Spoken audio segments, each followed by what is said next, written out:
Hello guys को भन्दा को कम कार्यक्रममा स्वागत छ। न्यू एपिसोड लिएर आइसकेको छु तपाईँहरूको मनोरञ्जनको साथी को भन्दा को कम।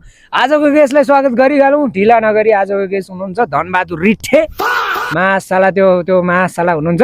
स्वागत गरिहालौँ। ओ महाशाला आइज मुजी हुन्छ साला यो माइक दिए हैन तैँले तपाईले दिनुभयो है। स्वागत छ हाम्रो को भन्दा को कम कार्यक्रममा। Thank you so much.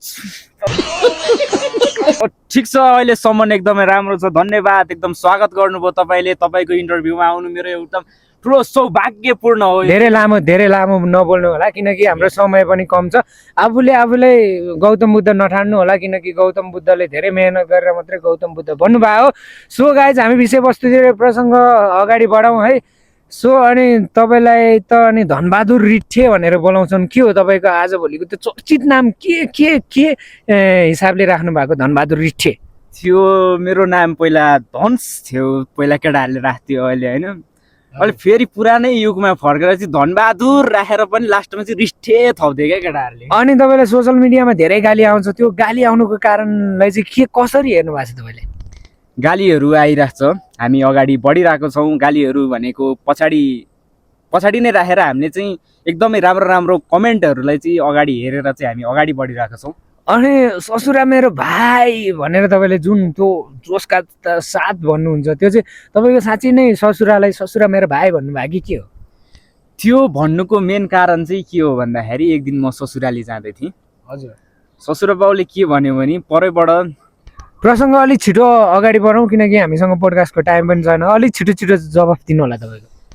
ससुराली जाँदै थिएँ। ससुरालीमा जाने क्रममा म ढोकामा ठ्याक्कै ससुरालीको ढोकामा पुग्ने बेलामा चाहिँ ससुरालीजीले चाहिँ सिधै चप्पलले प्रहार गर्नुभयो क्या। यस्तो प्रहार गर्नुभयो कि अहिलेसम्म नेटुलको नै छ, हेर्नुहोस् या छ। अनि तपाईँले त सुदन गुरुङलाई नै ए ससुरा मेरो भाइ सीमा नाकामा गएर त्यस्तै एक्सन नली भनेर त्यो जुन तपाईँको त्यो क्लिप जुन भाइरल भइरहेछ नि, त्यो हुनुको रहस्य के हो?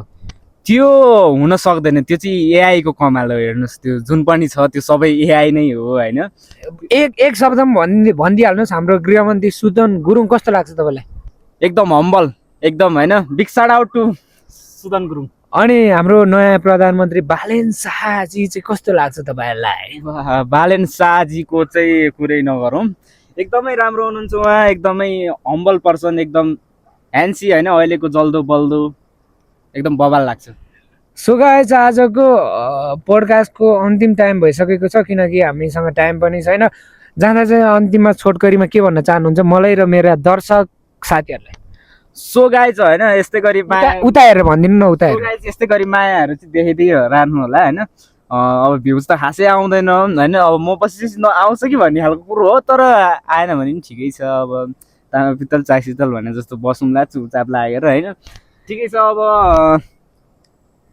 So guys thank you so much जति बेलासम्म हेरिदिनु भयो र नेक्स्ट पार्टको लागि पनि कमेन्ट गरिदिनु होला। So all the best.